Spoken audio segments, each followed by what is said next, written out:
Hello students, हम लोग 71st BPSC prelims की तैयारी कर रहे हैं। हम लोग अभी प्रीवियस ईयर क्वेश्चंस डिस्कस कर रहे हैं, जिसमें 78th का पेपर चल रहा है। काफ़ी डिटेल से हम लोग इसको डिस्कस किए हैं, जिसमें हमारी हिस्ट्री के बहुत सारे पार्ट, पॉलिटी का बहुत सारा section, current affairs and Bihar cover होता जा रहा है। तो आप लोग नोट्स बनाते चलिएगा और इसका रिवाइज़ करते चलिएगा रेगुलर।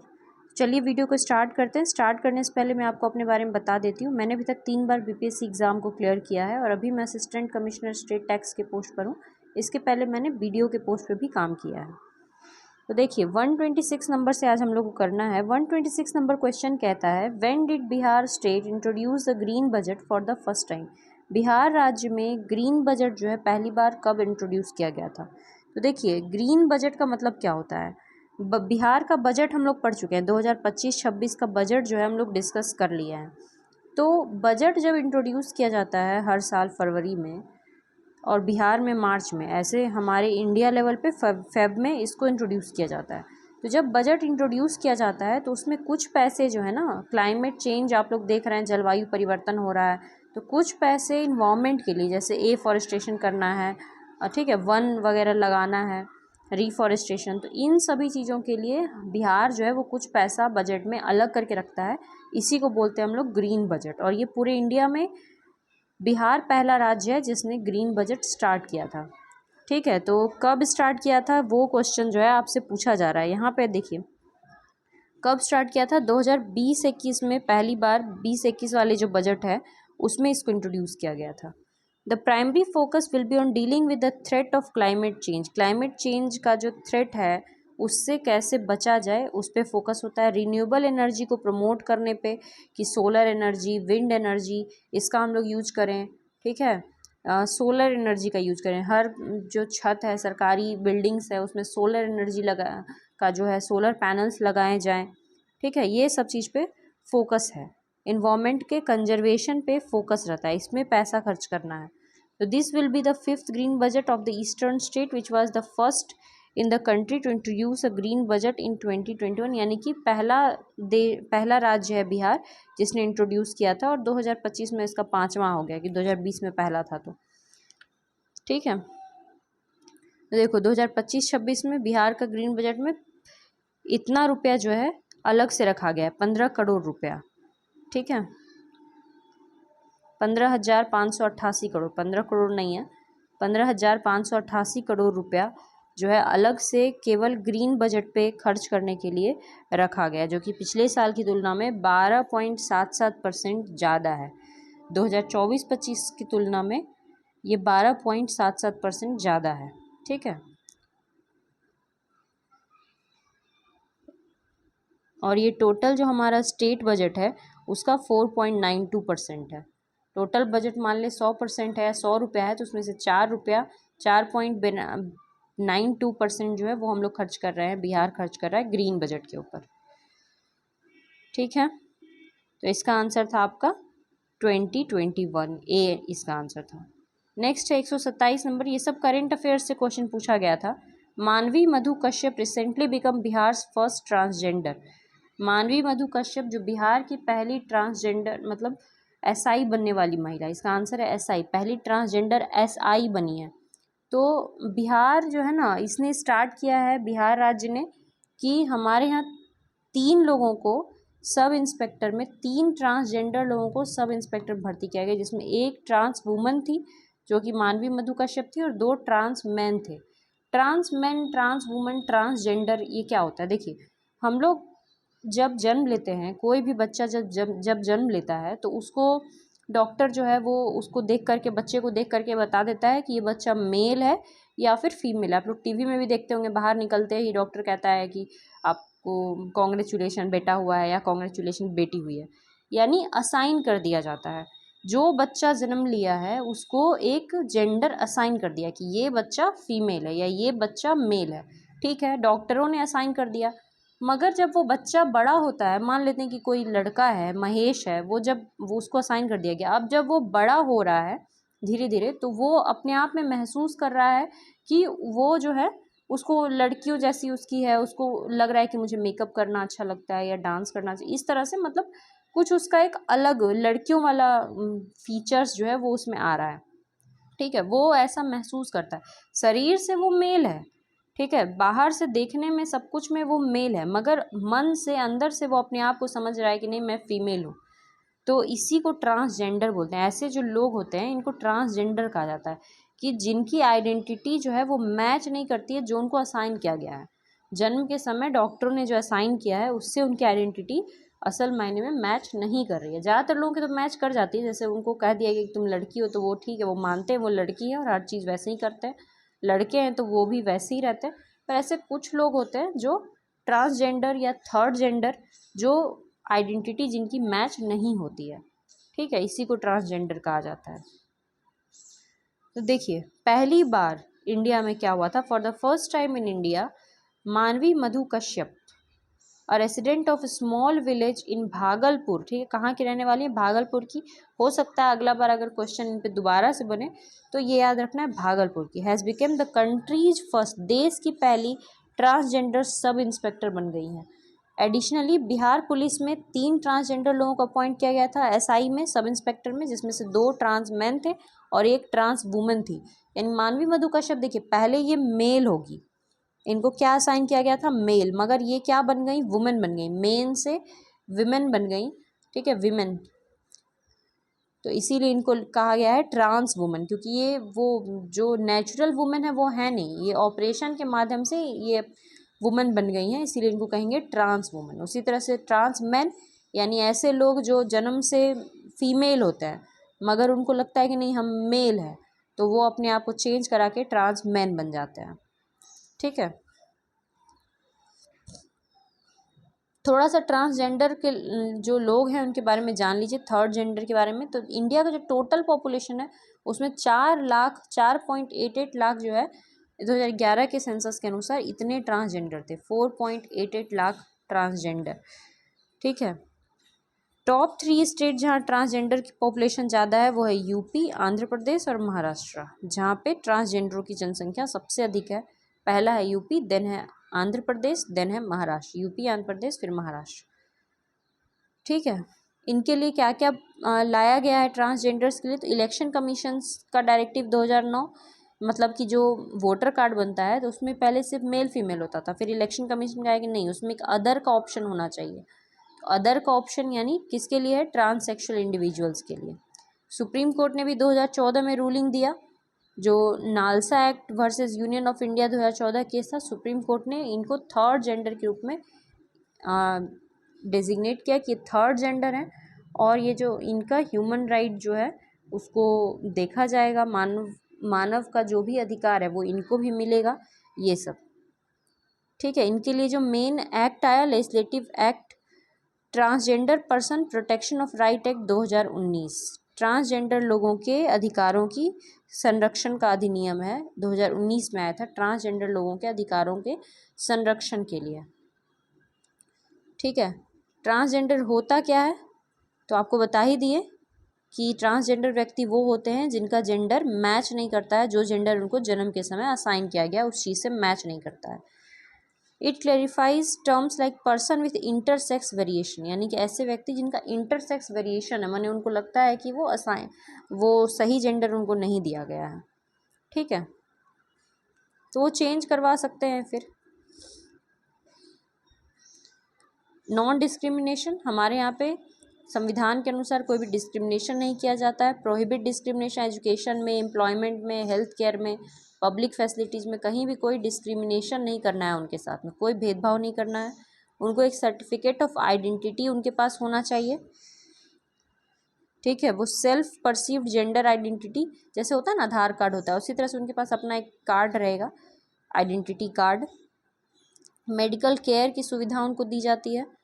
फिर national council for transgender person भी बनाया गया है, जहाँ पे इनसे संबंधित जो भी समस्याएं होंगी उसके बारे में बात किया जाएगा। बहुत सारा आप देखते होंगे जॉब वगैरह में ट्रांसजेंडर लोगों का जल्दी होता नहीं है, बहुत सारे स्कूल में भी आप कभी भी किसी स्कूल में ट्रांसजेंडर पर्सन को आप लोग नहीं देखे होंगे। तो बहुत सारा अवेयरनेस फैलाने का भी ज़रूरत है, क्योंकि जनता जो है उसमें अवेयरनेस नहीं है। ऐसे बच्चे अगर किन्हीं घर में होते हैं तो लोग उसको गलत नज़र से, समाज क्या सोचेगा ये करके देखते हैं, तो वैसा नहीं है। सिंपली ये नेचुरल चीज़ है, नेचर ने वैसा बनाया है और इसको उसी तरह से एक्सेप्ट करने की ज़रूरत है। ठीक है, अगर आप लोग भी कोई भेदभाव या कुछ करते हैं, उनके खिलाफ में कोई व्यक्ति अगर करता है तो उस पर पेनाल्टी लगता है। ठीक है, 6 महीना या 2 साल तक का जेल हो सकता है और प्लस फाइन भी हो सकता है। ठीक है, अब हम लोग चलते हैं नेक्स्ट क्वेश्चन की तरफ। इस क्वेश्चन का आंसर क्या था? Sub inspector. उनको SI बनाया गया था, मानवी मधुकश। वैसे करंट अफेयर्स का क्वेश्चन था। करंट अफेयर्स हम लोग जल्दी ही डिस्कस करना शुरू करेंगे। ठीक है, ये क्वेश्चन है 128 number. Which of the following is a जायद क्रॉप? इन चारों में जायद क्रॉप कौन है? ठीक है, देखिए फसल इंडिया में फसल के 3 मौसम होते हैं। 3 मौसम में फसल उगता है। एक मौसम होता है रबी सीजन, एक होता है खरीफ या रबी क्रॉप या खरीफ क्रॉप भी बोलते हैं, और एक होता है जायद क्रॉप। तो हम लोग तीनों थोड़ा सा डिस्कस कर लेते हैं। ठीक है, क्रॉप पे क्वेश्चन हमेशा पूछा था, फसलों पे क्वेश्चन पूछा जाता रहा है। तो देखिए, 2/3 of India's population is engage in agriculture activities. India के 2/3 लोग, 65-66% लोग जो है एग्रीकल्चर एक्टिविटी में हैं। It is a primary activity. ये क्या है? प्राइमरी एक्टिविटी है। प्राथमिक क्षेत्र है। अर्थव्यवस्था के 3 क्षेत्र होते हैं, हम लोग पहले भी पढ़े हैं। प्राथमिक क्षेत्र, प्राइमरी, ठीक है, सेकेंडरी, द्वितीयक और तृतीयक, यानी टर्शियरी। तो अर्थव्यवस्था के 3 क्षेत्र होते हैं। कोई भी व्यक्ति अगर काम करता है तो इन्हीं तीनों में से किसी में करता है। जैसे आप ऑफिसर बनना चाहते हैं तो आप इसमें काम करेंगे। टर्शरी, तृतीय क्षेत्र, ये होता है सेवा क्षेत्र, जहाँ लोग क्या करते हैं? सेवा देते हैं। इंजीनियर हो गए, डॉक्टर्स हो गए, टीचर्स हो गए, ठीक है, ऑफिसर्स हो गए, सब सेवा क्षेत्र में काम करते हैं। द्वितीय क्षेत्र होता है उद्योग क्षेत्र, जो फैक्ट्रीज, इंडस्ट्रीज में काम करते हैं, उद्योग क्षेत्र। और प्राथमिक क्षेत्र होता है कृषि क्षेत्र, कृषि में काम करते हैं, या मछली पालन, मुर्गी पालन, मीन्स नेचर से जुड़ा हुआ जो भी काम होता है वो होता है प्राथमिक क्षेत्र। ठीक है, खनन में काम करते हैं तो वो सब प्राथमिक क्षेत्र हो गया।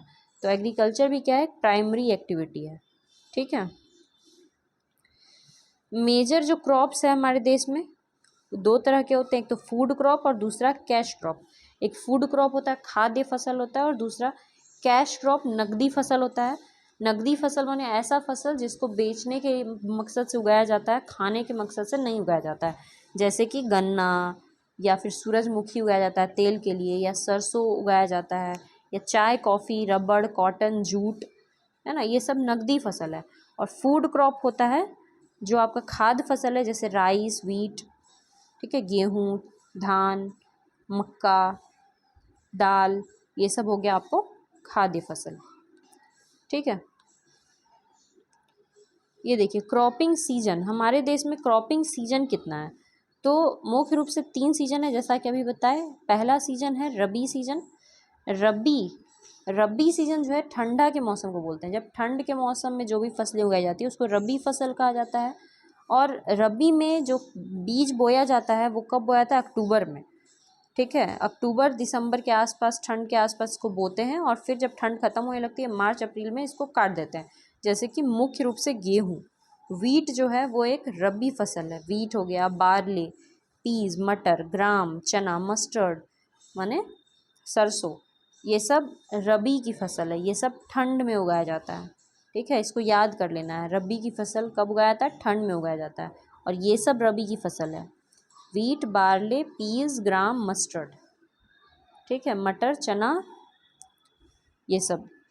फिर आता है खरीफ। खरीफ कब उगाया जाता है? जब बरसात होता है। ऐसा फसल जिसको खूब पानी चाहिए, ठीक है, ऐसा फसल जिसको बहुत ज़्यादा पानी चाहिए, जैसे कि राइस, चावल को बहुत पानी चाहिए, जैसे कि गन्ना, शुगर केन, यहाँ लिखा नहीं है, आप लोग लिख सकते हैं, शुगर केन, उसको भी बहुत ज़्यादा पानी चाहिए होता है।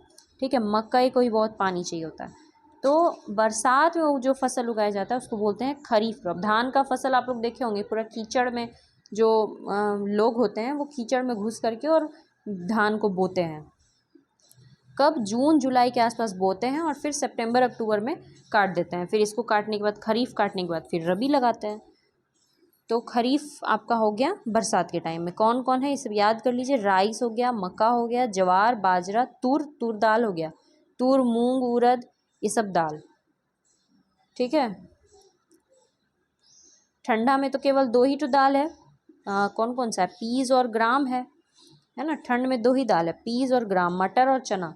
और बाकी दाल यहाँ है बरसात के मौसम में, जवार, तूर, मूंग, उड़द, फिर कॉटन, जूट, ठीक है, ग्राउंड नट, मूंगफली, सोयाबीन, ये सब भी खरीफ क्रॉप है।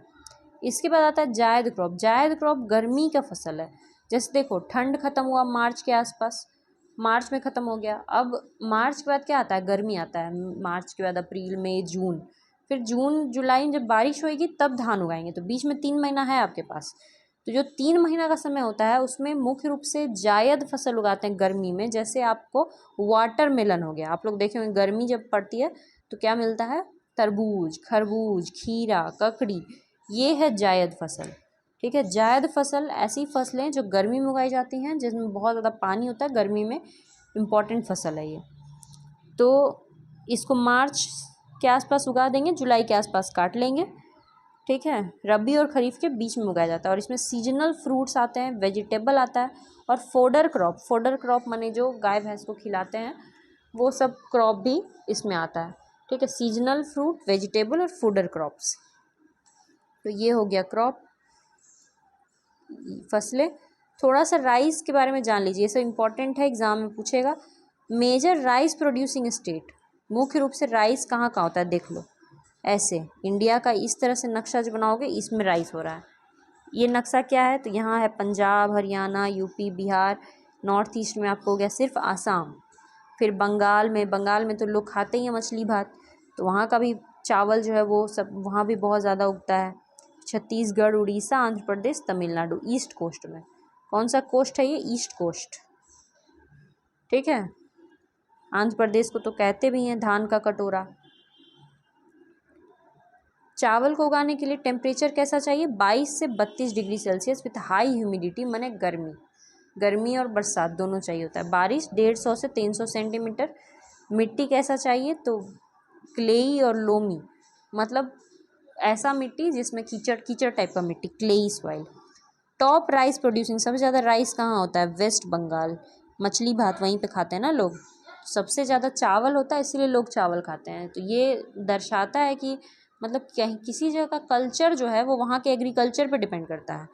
ठीक है, कल्चर डिपेंड करता है एग्रीकल्चर पे। तो वेस्ट बंगाल का कल्चर है मछली और चावल। क्यों, क्योंकि वहाँ पे एग्रीकल्चर ही होता है चावल का, सबसे ज़्यादा मछली वहाँ पे मिलता है बहुत ज़्यादा, तो इसीलिए लोग वहाँ वही चीज़ खा रहे हैं। ठीक है, जैसे पंजाब का कल्चर क्या है, मक्के दी रोटी, सरसों दा साग। तो क्यों, क्योंकि मकई वहाँ बहुत होता है, सरसों बहुत ज़्यादा होता है उधर, इस कारण लोग वहाँ वही खाते हैं। ठीक है, मगर पंजाब जो है वो राइस उगाने में सबसे आगे भी है वेस्ट बंगाल के बाद, क्योंकि पंजाब में हरित क्रांति आया था, और हरित क्रांति धान और गेहूं के लिए ही था। तो पंजाब के किसान मुख्य रूप से धान और गेहूं बहुत ज़्यादा उगाते हैं। ठीक है, तो आपको टॉप याद करना पड़ेगा, टॉप राइस प्रोड्यूसिंग स्टेट जो है ये आपको याद करना पड़ेगा। वेस्ट बंगाल हो गया, सेकेंड नंबर पंजाब हो गया, देन यूपी हो गया। ठीक है, ये क्या है, मुख्य खाद्य फसल है इंडिया का। चावल जो है वो मुख्य खाद्य फसल है, लोग डेली खाता है उसको। सेकेंड लार्जेस्ट प्रोड्यूसर है India after China, China first है, चाइना के बाद इंडिया चावल का, धान का सेकेंड नंबर पे आता है प्रोड्यूसर। कुछ ऐसे राज्य हैं जो साल में जैसे 3 फसल बताए ना, रबी, खरीफ और आपको जायद, तो 3 मौसम जो होता है, तीनों मौसम में धान ही उगाता है। कुछ ऐसे भी किसान हैं जो तीनों ही मौसम में धान ही उगा रहे हैं, बाकी कुछ नहीं उगा रहे हैं। रबी का कोई क्रॉप नहीं उगा रहे हैं, जायद नहीं उगा रहे हैं, सिर्फ खरीफ ही उगा रहे हैं। कहाँ, वेस्ट बंगाल, असम, वेस्ट बंगाल और उड़ीसा में धान का 3 फसल उगाया जाता है साल में 3 बार, जिसको बोलते हैं औस, अमन और बोरो। इसको डायरेक्ट याद करना, औस, अमन, बोरो। औस, अमन एंड बोरो, ये धान की 3 फसलें हैं जो यहाँ पे उगती हैं इन तीनों राज्यों में। ठीक है, national food security mission, hybrid rice seed production और Rashtriya Krishi Vikas Yojana are few government initiative to support rice cultivation. धान की जो पैदावार है उसको सपोर्ट करने के लिए सरकार का भी अपना कुछ स्कीम है, जैसे कि राष्ट्रीय कृषि विकास योजना या नेशनल फूड सिक्योरिटी मिशन जो है सरकार का, जिसमें सरकार धान और गेहूँ जो है वो किसानों से ख़रीद लेती है एमएसपी पर। ठीक है, इसके बाद है वीट। वीट देखो कहाँ उगता है, जहाँ पे धान उगता है वहाँ वीट नहीं उगता है। धान ये सब में उगता था ना ऐसे ऐसे, अब वीट इस साइड में पूरा उग रहा है। बस पंजाब और वेस्ट बंगाल, ठीक है। यूपी बिहार, यूपी बिहार में तो सब चीज़ होगा, यूपी बिहार में धान भी होता है, ठीक है। Punjab, Haryana, UP Bihar, West Bengal. पर ईस्ट कोस्ट में यहाँ पे गेहूँ नहीं हो रहा है। देखो ईस्ट साइड में गेहूँ नहीं हो रहा है। गेहूँ मुख्य रूप से कहाँ हो रहा है, यहाँ हो रहा है, ठीक है। गेहूं के लिए जो टेम्परेचर चाहिए होता है वो बहुत ही कम है, 10 से 15 डिग्री सेल्सियस, क्योंकि ये रबी क्रॉप है, ठंड में होने वाला क्रॉप है। टेम्परेचर चाहिए बहुत ही कम, 10 से 15 डिग्री सेल्सियस लगाते टाइम, और काटने टाइम 21 से 26 degree Celsius with bright sunlight. Bright sunlight के साथ 21 से 26 डिग्री। बारिश भी गेहूं को बहुत ही कम चाहिए, जैसे धान को चाहिए था 150 से 300 सेंटीमीटर, इसको मात्र 100 सेंटीमीटर। मिट्टी, ठीक है, वेल ड्रेन्ड होना चाहिए, माने कि सिंचाई ठीक ठाक से हो जाना चाहिए, ठीक है। And clayey loamy soil. Ganga Sutlej plain, Ganga Sutlej का जो प्लेन वाला इलाका है, मतलब गंगा नदी और सतलज नदी जहाँ जहाँ से बह रही है वो वाला इलाका। और दक्षिण का डेक्कन का ब्लैक सॉइल का जो रीजन है, ब्लैक सॉइल माने काली मिट्टी, तो ये ब्लैक सॉइल वाला रीजन है महाराष्ट्र, मध्य प्रदेश, गुजरात, ठीक है। तो यहाँ पे, और फिर सतलज नदी इधर बहती है, पंजाब, हिमाचल, हरियाणा, और गंगा नदी इधर बहता है, तो इसी रीजन में ये होता है, ठीक है। टॉप वीट प्रोड्यूसिंग स्टेट कौन है, उत्तर प्रदेश टॉप वाला याद रखिए, पंजाब यहाँ भी सेकंड नंबर पे है, और मध्य प्रदेश यहाँ पे थर्ड नंबर पे आ रहा है वीट प्रोड्यूसिंग स्टेट में। इंडिया यहाँ भी सेकंड है चाइना के बाद। चाइना देखो चावल में भी फर्स्ट, गेहूं में भी फर्स्ट, इंडिया यहाँ भी सेकंड हो गया। This is the second most important cereal crop. चावल के बाद यह दूसरा मुख्य खाद्य फसल। ज़्यादातर लोगों को क्या पसंद होता है, भात, भात खाते हैं लोग, चावल पसंद होता है। उसके बाद सेकंड क्या है इम्पोर्टेंट, गेहूँ, ठीक है। ग्रीन रिवॉल्यूशन का सक्सेस जो है वो गेहूँ से ही था। हरित क्रांति का जो है ना, उसमें मैक्सिको से गेहूं के बीज लाए गए थे हरित क्रांति के लिए, क्योंकि पहले ना इंडिया में ज़्यादा ही सब उपज होता नहीं था। हर किसान जो है ना केवल अपने खाने पर उपजाता था, बस बात ख़त्म। तो गरीबी बहुत ज़्यादा थी। तो लाल बहादुर शास्त्री उस समय हमारे जो पीएम थे, उन्होंने क्या कहते हैं, लोगों से अपील किया था कि सप्ताह में 1 दिन तक आप लोग भूखे रहिए, उपवास कीजिए। ऐसा इसलिए कहा था फास्टिंग करने के लिए, क्योंकि आप फास्टिंग करेंगे तो 1 दिन का जो खाना है वो बचेगा। ऐसा वो कहे थे लाल बहादुर शास्त्री जी, क्योंकि इंडिया का हालत बहुत ही ख़राब था उस समय। हमारे पास गेहूं नहीं था, हम लोग अमेरिका से गेहूं मांगते थे, और अमेरिका का एक प्रोग्राम चलता था PL480 प्रोग्राम, ठीक है। PL480 प्रोग्राम के तहत अमेरिका हम लोग को जो गेहूं भेजता था वो एकदम घटिया क्वालिटी का लाल गेहूं होता था, ठीक है। जो मतलब कभी गेहूं फटकते हुए देखोगे घर पे, जो सबसे जो फेंकने वाला चीज़ होता है ना गेहूं का, जो गाय को खिला देते हैं, तो वो हम लोग को भेज देता था इंडिया में। सोचता था कि तो गरीब देश है अफ्रीका की तरह, ऐसा सोचता था। तो ये भेजता था गेहूं हम लोग को अमेरिका PL480 प्रोग्राम के तहत। लेकिन 1965 में जब हमारा इंडिया और पाकिस्तान का युद्ध चल रहा था, इंडिया वर्सेस पाकिस्तान जब युद्ध हो रहा था, तो उस समय अमेरिका इंडिया को यही कहा था कि तुम युद्ध बंद करो पाकिस्तान के साथ। अभी भी जैसे नहीं, अभी जो युद्ध शुरू हुआ था ऑपरेशन सिंदूर, तो बीच में ट्रम्प कूद पड़ा कि युद्ध बंद करो, उसी तरह हर समय अमेरिका बीच में आता है। तो उस टाइम भी अमेरिका जो है ना इंडिया को गेहूँ भेजने से मना कर दिया था। गेहूँ का जो शिप है ना वो आधा रास्ता से लौट के चला गया था, मतलब शिप भेजने से मना कर दिया था, पता है। तब इंडिया में बहुत ज़्यादा क्राइसिस हो गया था, बहुत भूखमरी जैसा सिचुएशन आ गया था।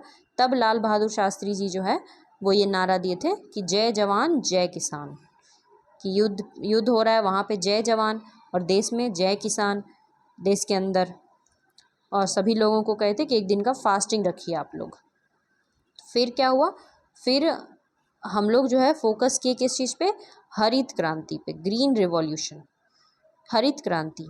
इसमें क्या कर था कि इसमें गेहूं का बीज लाया गया मैक्सिको से, ठीक है। मैक्सिको से हाइब्रिड गेहूं, माने ऐसा गेहूं का बीज, ऐसा गेहूं जो कि मतलब क्या कहें कि वो बीज जो है ना वो ऐसा पौधा उससे होगा जो ज़्यादा बारिश होगा तो भी उस पौधा को कोई दिक्कत नहीं है, बारिश में वो टूटेगा नहीं, सूखा पड़ जाएगा अगर तो भी उस पौधा को कोई दिक्कत नहीं होगा, ठीक है, धूप में भी नहीं मुरझाएगा, उस पर कीड़ा नहीं लगेगा। इस तरह का बीज लेके आए जिससे कि पैदावार बढ़े। और फिर यहाँ पे किसानों को बांट दिया गया और ज़्यादा पंजाब और हरियाणा के किसान इसमें पार्टिसिपेट किए।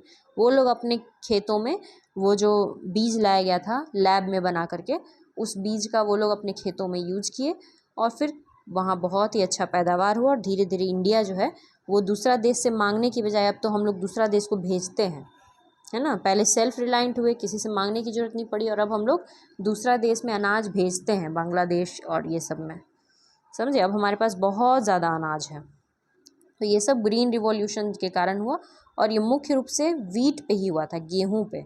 और ग्रीन रिवॉल्यूशन के जो जन्मदाता हैं वो कौन थे, तो पूरे वर्ल्ड के हिसाब से देखें तो उनका नाम था नॉर्मन बोरलॉग, जिन्होंने वो गेहूं जो है लैब में हाइब्रिड गेहूं बनाया था, वो थे नॉर्मन बोरलॉग। और इंडिया में इसको लाने का श्रेय किसको जाता है, MS स्वामीनाथन, ठीक है। हरित क्रांति के जनक, इंडिया में अगर पूछा जाए हरित क्रांति के जनक, MS Swaminathan, green revolution, father of green revolution, MS Swaminathan, ठीक है। इसके बाद गेहूं के लिए भी कुछ कुछ सरकारी स्कीम है, जैसे यही सब है, नेशनल फूड सिक्योरिटी मिशन, राष्ट्रीय कृषि विकास योजना, ये तो दोनों में है, चावल में भी गेहूं में भी, और macro management mode of agriculture, ठीक है। अब देखते हैं अगला जो फसल है वो है मिलेट्स, न्यूट्री सीरियल्स। मिलेट्स क्या होता है, जैसे मोटा अनाज, मिलेट का हिंदी होता है मोटा अनाज। मोटा अनाज जैसे होता है मकई, ठीक है, तो मक्के की रोटी होती है। उसी तरह से हो गया आपको ज्वार हो गया, बाजरा हो गया, बाजरे की रोटी, तो ये सब मोटा अनाज हुआ। ये पूरे इंडिया में हर जगह हो सकता है, देख लो पूरा इंडिया में हर जगह है ये।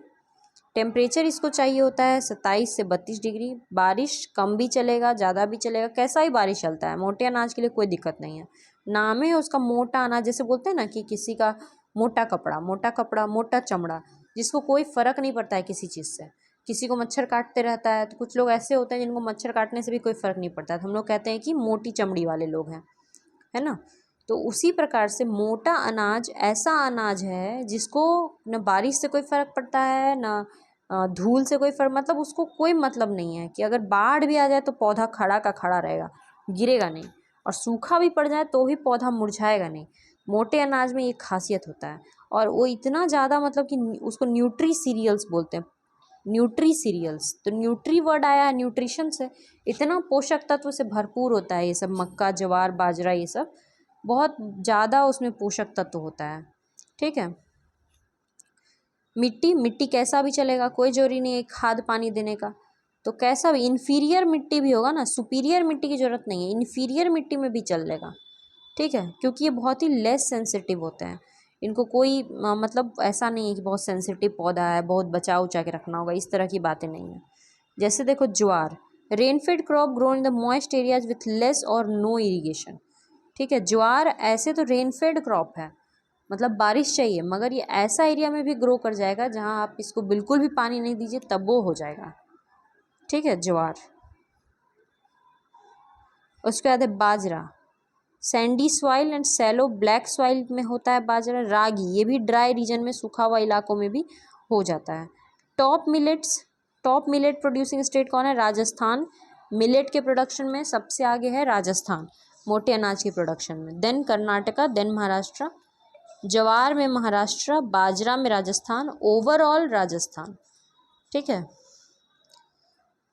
इसको कोर्स ग्रेन कहते हैं, यानी मोटा अनाज भी कहते हैं। इसका न्यूट्रिशनल वैल्यू बहुत ही भयानक, बहुत ही हाई होता है, बहुत ज़्यादा न्यूट्रिशनल वैल्यू। रागी में तो आयरन से भरपूर होता है, रागी कैल्शियम से भरपूर होता है। ज्वार, ज्वार जो है वो third most important food crop है एरिया और प्रोडक्शन के हिसाब से, जितना एरिया में हम लोग आते हैं। तो राइस फर्स्ट है, वीट सेकंड है, और ज्वार थर्ड मोस्ट इम्पॉर्टेंट क्रॉप है, ठीक है। इसके लिए भी कुछ कुछ सरकारी स्कीम है, यही सब है। National agriculture insurance scheme, initiative for nutrition, ये लिखने का आप लोग को ज़रूरत नहीं है क्या स्कीम है। अगला देखो मकई के बारे में। मकई देखो कहाँ कहाँ होता है, यहाँ पे होता है मक्का, मेज, मेज को टेम्परेचर चाहिए 21 से 27 डिग्री सेल्सियस। रेनफॉल बहुत ही हाई है ना, ये खरीफ क्रॉप है, हाई रेनफॉल मतलब खरीफ क्रॉप। मिट्टी कैसा चाहिए, ओल्ड एलुवियल सॉइल, जलोढ़ मिट्टी चाहिए, पुराना जलोढ़, ठीक है, जलोढ़ मिट्टी। जलोढ़ मिट्टी ऐसी मिट्टी होती है जो नदियों द्वारा लाई जाती है, एलुवियल सॉइल, जैसे नदी जा रहा है, बारिश हुआ, बाढ़ आया तो नदी थोड़ा सा अपने आप को फैला लिया इतना इलाका में, फिर जब मौसम ठीक होगा तो वापस वो नदी जो है अपना फिर से अपने नॉर्मल इसमें ही बहने लगेगा। तो जब नदी इतना दूर में आया और फिर नॉर्मल बहने लगा तो यहाँ जब बहता था तो कुछ बालू यहाँ छोड़ गया होगा, तो वो होता है नई जलोढ़ मिट्टी, उसी से निर्माण हुआ मिट्टी का, उसको बोलते हैं नई जलोढ़। नई जलोढ़ को बोलते हैं बांगर, ठीक है। मान लेते हैं कि किसी साल बहुत भयानक बारिश हुआ, 2004 बहुत भयानक बारिश, यहाँ तक पानी पहुँच गया, ठीक है, इतना दूर, तो फिर इतना दूर पहुँचा, लेकिन ये तो 10 साल में पहुँचता है, कभी कभी पहुँचता है 10 साल 20 साल में पानी कभी यहाँ आता है, तो यहाँ पे जो मिट्टी उस समय उसने बिछाया था वो हो गया ओल्ड एलुवियल, पुरानी जलोढ़, उसको बोलते हैं खादर। जो पुरानी जलोढ़ मिट्टी होती है उसको बोलते हैं खादर, जो नई जलोढ़ मिट्टी होती है उसको बोलते हैं बांगर, ठीक है। मिट्टी चाहिए कैसा, पुरानी जलोढ़। टॉप मेज प्रोड्यूसिंग स्टेट, मक्का प्रोड्यूसिंग स्टेट टॉप कौन है, कर्नाटका, देन महाराष्ट्र, 1 नंबर पे कर्नाटका, फिर महाराष्ट्र, ये सब याद कर लीजिएगा। इंडिया जो है वो 7th लार्जेस्ट प्रोड्यूसर है worldwide. It is used both as food and fodder, मक्का का यूज खाने के लिए भी करते हैं और गाय के चारे के लिए भी करते हैं। Use of modern input such as high yielding variety seeds, ठीक है। मक्का का प्रोडक्शन कैसे बढ़ा, इरिगेशन, सिंचाई किए, खाद दिए, और बीज जो है वो अच्छा यूज़ किए, अच्छा प्रोडक्शन देने वाला बीज भी यूज किए। सरकारी इनिशिएटिव है टेक्नोलॉजी मिशन ऑन मेज, ठीक है। देखो हरित क्रांति में ना मुख्य रूप से किसको फ़ायदा हुआ, पंजाब और हरियाणा। पंजाब और हरियाणा जो है ना वो नॉर्थ वेस्ट में आता है, नॉर्थ वेस्ट साइड में, जैसे इंडिया है तो इंडिया में कहाँ आता है, नॉर्थ वेस्ट में, ठीक है। और हरित क्रांति का 4 मुख्य चीज़ है, हरित क्रांति के लिए 4 चीज़ चाहिए होता है। जो पहला चीज़ होता है वो होता है HYV सीड, ठीक है, HYV सीड, HYV मतलब हाई यील्डिंग वैरायटी सीड, ऐसा बीज जिसका उत्पादक क्षमता बहुत ही हाई हो, ठीक है। ये नहीं कि तुरंत थोड़ा सा धूप लगा और पेड़ जो है वो मुरझा के गिर गया, वैसा नहीं, ऐसा बीज चाहिए जिसका उत्पादन क्षमता बहुत ज़्यादा हो। दूसरा इरिगेशन माने सिंचाई, बहुत ही अच्छा सिंचाई चाहिए, पानी चाहिए, बहुत ही अच्छा सिंचाई। तीसरा केमिकल्स चाहिए, पौधों में क्या डालना होगा, केमिकल्स, केमिकल फर्टिलाइजर डालना हो, खाद डालना हो, केमिकल खाद डालना होगा, या फिर अगर कीड़ा लग रहा है तो केमिकल देके उसको मारना होगा, ठीक है, तो केमिकल्स चाहिए। और चौथा क्या चाहिए, पूंजी, ये सब चीज़ लाने के लिए क्या चाहिए होता है, पूंजी, ठीक है। इसके बाद है दाल, दाल देख लो कहाँ कहाँ है, दाल में इंडिया का क्या स्थान है। दाल के लिए जो टेम्परेचर है वो चाहिए होता है 20 से 27 डिग्री सेल्सियस। रेनफॉल देखो कितना कम है, यानी कि दाल भी कहीं भी उग सकता है। ऐसा जगह में जहाँ पे सिंचाई नहीं होती है, बारिश नहीं होती है, वहाँ लोगों को क्या उगाना चाहिए, मोटा अनाज उगाना चाहिए, या तो फिर दाल उगाना चाहिए, ठीक है, या तो मिलेट्स उगाओ या तो फिर पल्सेस उगाओ। मिट्टी जो है वो थोड़ा बलुआही मिट्टी, सैंडी लोमी सॉइल चाहिए, ठीक है, सैंडी लोमी सॉइल।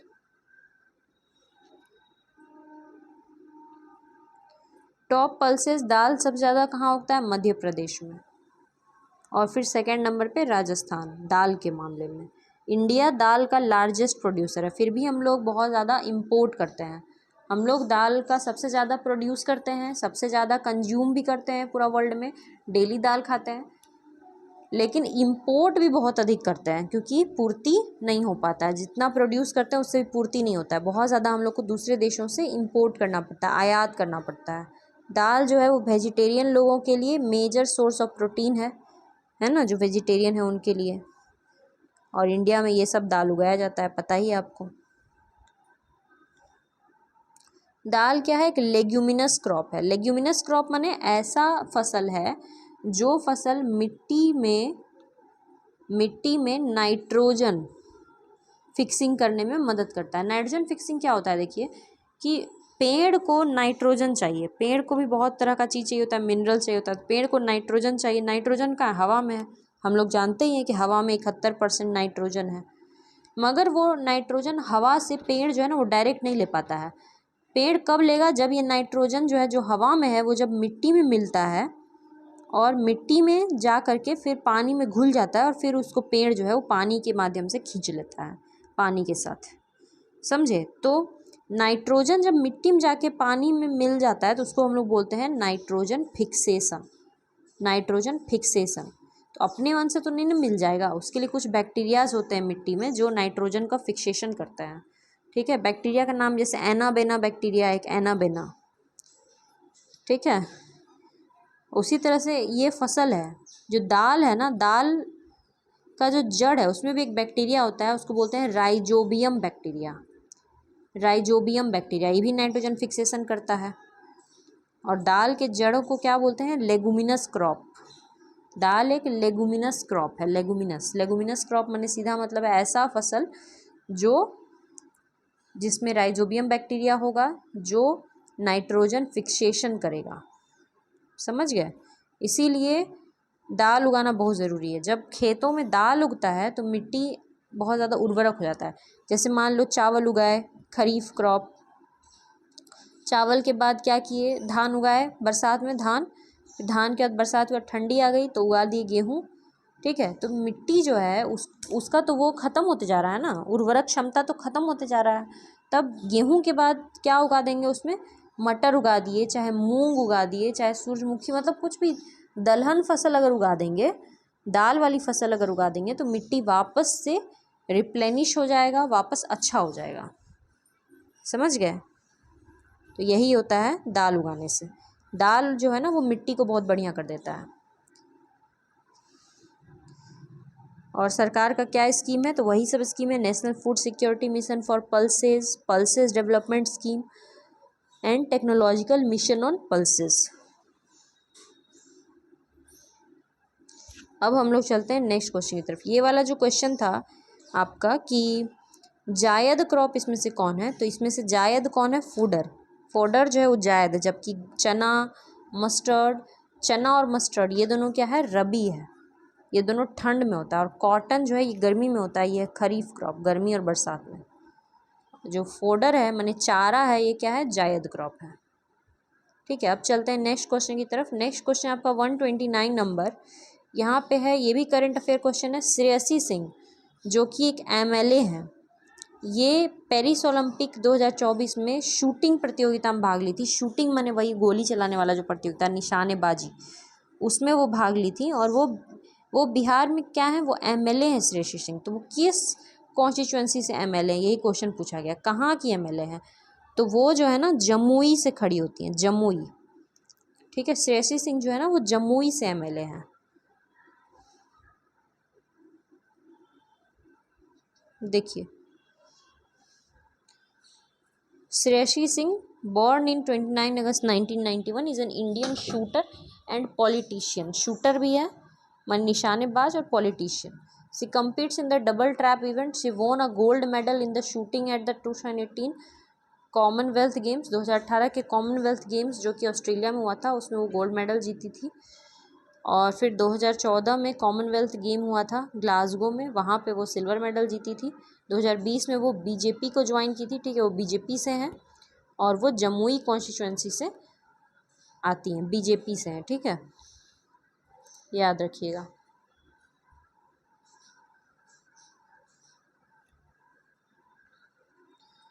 ठीक है, अब हम लोग चलते हैं नेक्स्ट क्वेश्चन की तरफ। नेक्स्ट क्वेश्चन आपका 130 नंबर, ये हिस्ट्री का क्वेश्चन है और ये इंपॉर्टेंट है, ये करंट अफेयर्स नहीं है। इसमें है, what was the chief economic foundation of the triangular commerce between India, China और इंग्लैंड। उस टाइम पे इंडिया, चाइना और इंग्लैंड, ब्रिटेन के बीच में जो व्यापार होता था तो वो ट्रायंगुलर हो गया, तीनों देश के बीच में, ठीक है, ट्रायंगुलर। जैसे मान लो यहाँ इंडिया है, यहाँ चाइना है इंडिया के ऊपर, है ना, और इधर आपको इंग्लैंड है, तो ऐसे करके क्या हो गया, एक ट्रायंगल बन गया।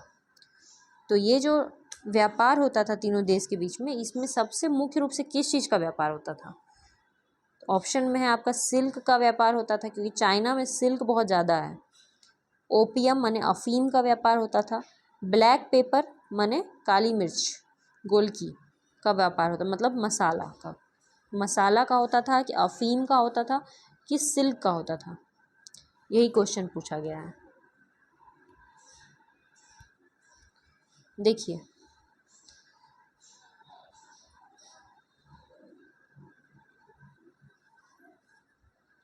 the triangular rate you are referring to is actually the triangular trade between India, China and England। ठीक है, triangular trade between India, China और इंग्लैंड कब 18वीं और 19वीं शताब्दी में। This trade system involve a complex exchange of goods with a significant focus on opium, अफीम। ठीक है, मोस्ट जो जिस चीज़ पे फोकस होता था ना वो अफीम पे होता था, अफीम पे। ठीक है, ये देखो, ये मैप देखिए, आपको समझ में आएगा। यहाँ इंडिया है, यहाँ चाइना है और यहाँ पे इंग्लैंड है, तो इस तरह से ट्रायंगल बन रहा है ना।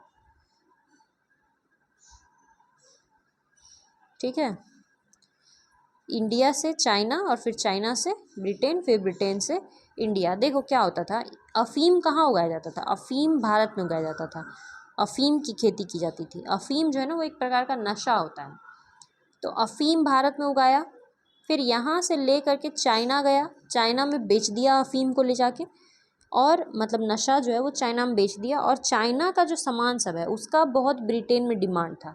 चाइना का सामान क्या है, जैसे सिल्क है ना, सिल्क का साड़ी वगैरह, सिल्क।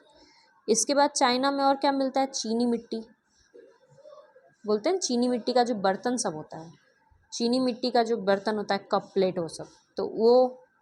और चाइना में क्या है, चाय। चाय उस समय चाइना में बहुत ज़्यादा होता था, चाय। तो सिल्क, चीनी मिट्टी और चाय जो है, टी जो है, ये फिर खरीद लिया, अफीम बेच दिया, और जो पैसा हुआ उस पैसा से ये सब खरीद के फिर कहाँ लेके चला गया, ब्रिटेन। फिर ब्रिटेन में इस सब चीज़ का बहुत डिमांड था, सिल्क का, चीनी मिट्टी के बर्तनों का, चाय का। तो वहाँ पे जाके ये सब बेच दिया, वहाँ बेच करके वहाँ से सामान उठाया। कौन सा सामान, जो कपड़ा है, जैसे कॉटन का कपड़ा वगैरह, जो उसके फैक्ट्री में, ब्रिटेन के फैक्ट्री में जो भी सामान बन रहा था, प्लास्टिक का सामान सब, वो सब सामान ला करके फिर क्या करता था, इंडिया में बेच देता था। फिर वही पैसा से अफीम खरीदता था, फिर अफीम खरीद के चाइना ले जाता था, फिर चाइना में अफीम बेच के ये सब खरीदता था, फिर ये सब खरीद के ब्रिटेन ले जाके ये सब बेच देता था, बेच के वहाँ पे वहाँ का कपड़ा उपड़ा खरीदता था, फैक्ट्री में बना हुआ सामान सब, फिर उस सामान को ला करके इंडिया में बेचता था। तो ये एक क्या चल रहा है, ट्रेड चलता था, व्यापार होता था इन तीनों देशों के बीच में। ठीक है, अब पढ़ लीजिए थोड़ा। सबसे पहले क्या होता था, इंडिया टू चाइना, इंडिया से चाइना में जाता था, क्या जाता था, अफीम। जो ईस्ट इंडिया कंपनी है वो भारत में अफीम उगाती थी, मुख्य रूप से कहाँ, बंगाल और बिहार में। बंगाल और बिहार में अफीम की खेती की जाती थी, और फिर उसको चाइना में एक्सपोर्ट कर दिया जाता था, चाइना ले जाके बेच दिया जाता था। फिर चाइना में जो अफीम बेचने से जो पैसा मिलता था, प्रॉफिट होता था, उससे सामान खरीद के, जैसे टी, सिल्क और पोर्कलेन, पोर्कलेन मतलब चीनी मिट्टी का बर्तन, खरीद करके इंग्लैंड ले जाया जाता था, वहाँ ये सब सामान का बहुत हाई डिमांड था। फिर वहाँ पे जो ब्रिटेन का जो मैन्युफैक्चर्ड गुड्स है, ब्रिटेन में जो इंडस्ट्रीज, फैक्ट्रीज में बना हुआ सामान है, उसको इंडिया में ला करके बेच दिया जाता था, इससे ट्रायंगल कंप्लीट हो जाता था। लेकिन इस पूरे जो ट्रायंगल बन रहा है, पूरा जो व्यापार हो रहा है, उसका केंद्र में क्या है, अफीम है, अफीम, ओपियम। ठीक है, opium was the primary commodity driving this trade despite attempts by the Chinese government to ban it। मैंने चाइना का सरकार जो था वो उसके यहाँ ओपीएम जाके बिक रहा था ना, अफीम, वहाँ के लोग नशा करने लग गए थे, तो चाइना का सरकार बार बार इसको बैन करने का कोशिश करता था, पर ये हो ही नहीं पा रहा था। ठीक है,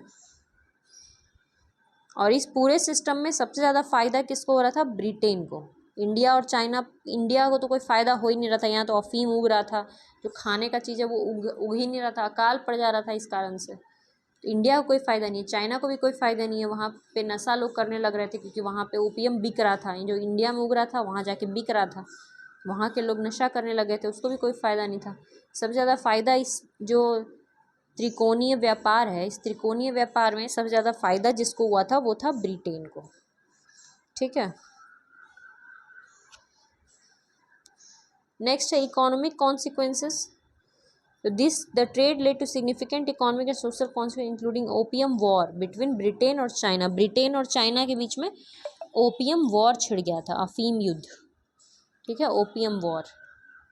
जियोपॉलिटिकल इम्प्लीकेशन क्या हुआ, तो द ट्रायंगुलर ट्रेड, ये जो त्रिकोणीय व्यापार था, इस बहुत इम्पोर्टेंट काम किया ब्रिटेन का पावर को बढ़ाने में, है ना। ब्रिटेन का पावर जो है इससे बहुत ही ज़्यादा बढ़ा। लेकिन केवल चाय और अफीम के और सिल्क ही नहीं, बहुत सारी और भी चीज़ें थी जो कि व्यापार होता था जिस चीज़ का, मगर इस सबका केंद्र बिंदु जो है वो है अफीम। ठीक है, अब हम लोग चलते हैं नेक्स्ट क्वेश्चन की तरफ।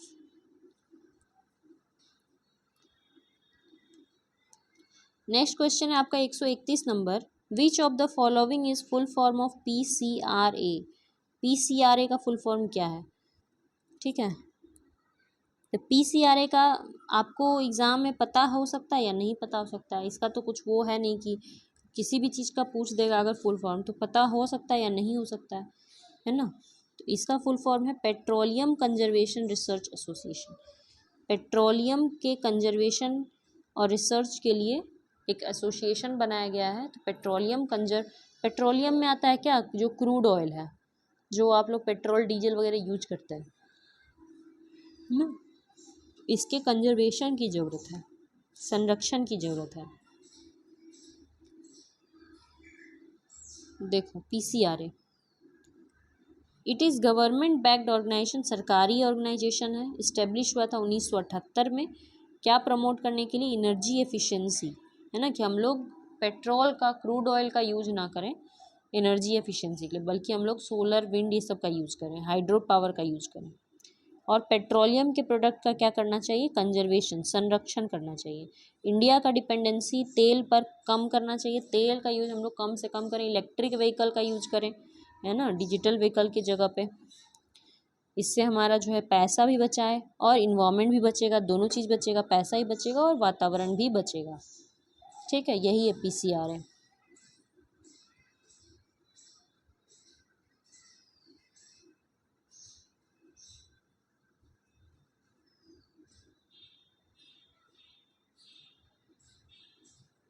ठीक है, तो इतना आप लोग नोट कर लीजिए। इसके आगे हम लोग जो है ना नेक्स्ट वीडियो में करेंगे, और आप लोग रिवाइज करते रहिए। कुछ आप लोग को दिक्कत हो तो कमेंट सेक्शन में पूछिए। तब तक आप लोग पढ़ते रहिए। All the very best, thank you very much.